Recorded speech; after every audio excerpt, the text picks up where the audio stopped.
You lay your baby down for a second, maybe on a playmat, maybe after tummy time, and then it happens. A tiny twist, a surprised little grunt, and suddenly they're on their back, like they've unlocked a level you were not prepared for. And your first thought is almost always the same. Wait, was that real? Because in your mind, rolling belongs to later. It belongs to the category of big baby milestones, the ones you expect after more strength, more control, more time. So when it shows up early, it can feel exciting, confusing, and strangely unsettling all at once. Is your baby advanced? Is this a fluke? Did they actually mean to do that? And if they can roll now, what does that say about everything else that comes next? Most parents are told to watch for milestones, like they unfold on a neat little timeline. First this, then that, then the next thing. But real development rarely feels that clean when you're living inside it. Babies surprise us. They do things once and then don't do them again for days. They seem ahead in one area and completely uninterested in another. And rolling is one of the best examples of that mystery. Because the real reason some babies roll earlier than expected is not as simple as they're stronger or they're more advanced. In fact, what looks like an early milestone can mean several very different things, and some of them are much more interesting than most parents realize. And once you see what rolling actually requires, you start to understand that this little move is not just a trick of the body.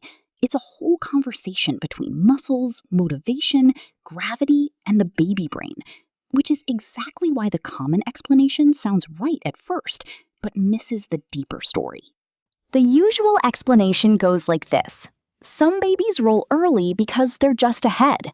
They're strong, determined, physically advanced, maybe even athletic. And honestly, that idea is comforting because it gives the moment a simple meaning. Your baby rolled, therefore your baby is early. Case closed. But development is almost never that tidy. Yes, strength matters. Rolling does require growing control through the neck, shoulders, trunk, and hips. It asks the body to coordinate in a way newborn bodies simply can't do with consistency at first. But early rolling is not always a sign that the nervous system has raced ahead. Sometimes it is a true early milestone. Sometimes it's a partial skill. Sometimes it's a lucky shift of weight. And in very young babies, especially in the first weeks, what looks like rolling may not be milestone rolling at all. That's because newborns move through reflexes long before they move through intention. In the beginning, a lot of motion is automatic.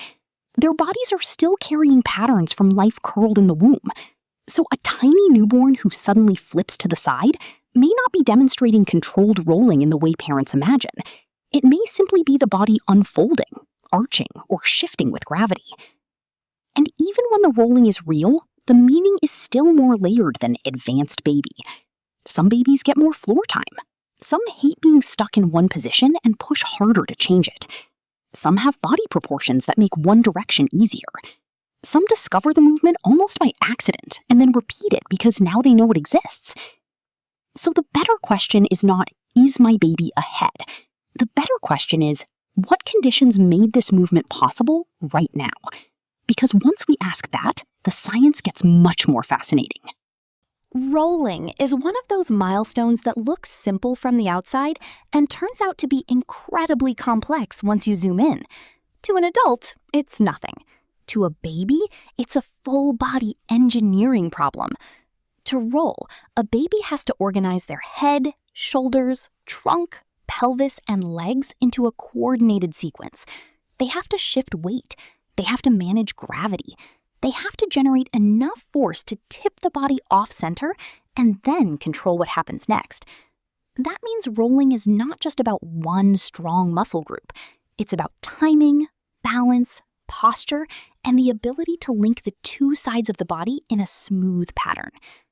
And this is where a lot of milestone myths fall apart.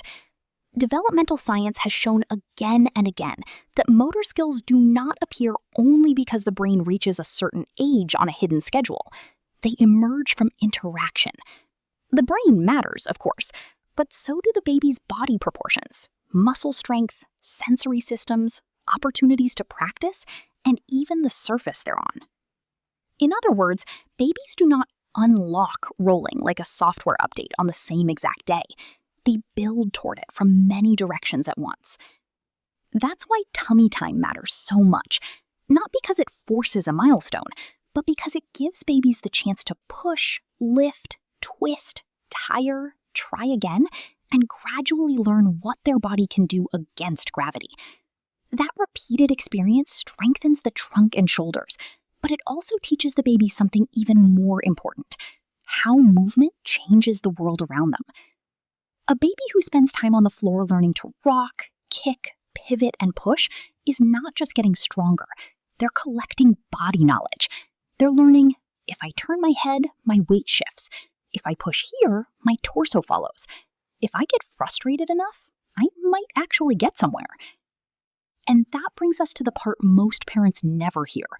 Sometimes early rolling happens not because a baby is older in development, but because several small pieces happen to line up sooner than expected. One of those pieces is body mechanics. Some babies have a combination of movement patterns that make rolling easier in one direction earlier than another. A powerful kick, a strong arch through the back, a heavy head that tips momentum forward, a natural tendency to turn toward sound or light. Even the simple act of reaching across the body can start the chain reaction. Suddenly, what seemed impossible last week becomes possible today. Another piece is practice. And practice doesn't always look like formal training. It can be ordinary floor time, lots of chances to wiggle, or a baby who spends less time contained in swings, loungers, or seats, and more time discovering how to move freely. Motor development is deeply shaped by opportunity, not because parents need to optimize every second, but because babies learn movement by doing movement. Then there's motivation, which is hugely underrated. Babies are not passive little milestone machines. They are curious humans.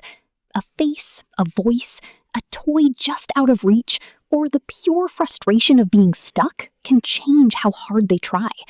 Sometimes the first real roll happens because the baby wants something on the other side badly enough to keep experimenting. And then there's variability, which may be the most important piece of all. Healthy motor development is often uneven. A baby can show a skill early, then not repeat it consistently. They can look ahead one week and ordinary the next. That doesn't automatically mean anything is wrong or magical. It often means development is doing what development does, moving in bursts, pauses, surprises, and reorganizations. This is also why the direction matters. Many babies first roll from tummy to back because that path can be easier to discover. Back to tummy usually requires more controlled rotation and stronger trunk organization. So if a baby surprises you with a tummy to back roll earlier than expected, that may be less about being globally advanced and more about having found the more available route first. Which leads to the deeper twist. Early rolling is not just a milestone to measure. It's a window into how babies learn through their bodies. When parents see early rolling, they often focus on what it predicts. Will my baby crawl early too? Walk early? Be ahead in everything now? But the more meaningful question is what early rolling reveals in this moment. And what it reveals is something beautiful. Your baby is beginning to understand that they can act on the world. That matters because milestones are not trophies. They are changes in relationship. The baby who rolls is no longer only being moved. They are starting to move themselves. They are discovering that effort creates outcome, that discomfort can become change, and that the body is not just something they have, it is something they can use. That's why even a single early roll can feel emotionally big to parents. You are witnessing the very early roots of agency. Not perfection, not a race, not a ranking. Agency. At the same time, this is one of those moments where calm observation matters more than panic or overinterpretation. If your baby rolled once early and seems comfortable, symmetrical, and generally on track, that alone is usually not a reason to worry. But there are a few patterns worth paying attention to. If what looks like rolling is happening very early and mostly through strong back arching, stiffness, or one-sided movement, or if your baby consistently uses one side of the body more than the other, it's a good idea to mention it to your pediatrician. The same is true if your baby seems unusually floppy, loses a skill they had, or something about the movement just doesn't feel right to you. That isn't fear. It's simply good developmental awareness. And there's one more shift parents often need in this stage. Once rolling begins, even unexpectedly, the world changes a little. Surfaces that felt safe for just a second stop being safe. And that reality points us to the final, most reassuring truth of all. The real reason some babies roll earlier than expected is not that they've broken the timeline or leaped into the future. It's that development is alive. It is dynamic, interactive, and wonderfully uneven. A baby rolls when enough strength, opportunity, coordination, curiosity, and timing come together in one small, surprising moment. So, if your baby rolled early, you do not need to turn that moment into pressure. You do not need to start forecasting every future milestone from it. And you definitely do not need to compare that one movement to somebody else's baby on the internet. You can simply see it for what it is, a sign that your baby is learning how to organize their body in a bigger world. And if they rolled once and then seem to forget it, that doesn't erase the skill. It often means the brain and body are still practicing behind the scenes. Babies don't develop in straight lines. They circle, test, repeat, pause, and return stronger. That is normal. That is how real learning looks. So celebrate the roll, but don't worship the timeline. Watch the patterns, not just the date. Give your baby safe space, floor time, and chances to explore. And trust that many milestones arrive not with a dramatic announcement, but with one tiny movement that changes how your baby sees the world. If this helped you look at rolling in a completely different way, stay with that feeling, because some of the smallest baby milestones carry the deepest meaning. And the next one parents often misunderstand might be even more surprising. The moment a baby seems to recognize your face, not just see it.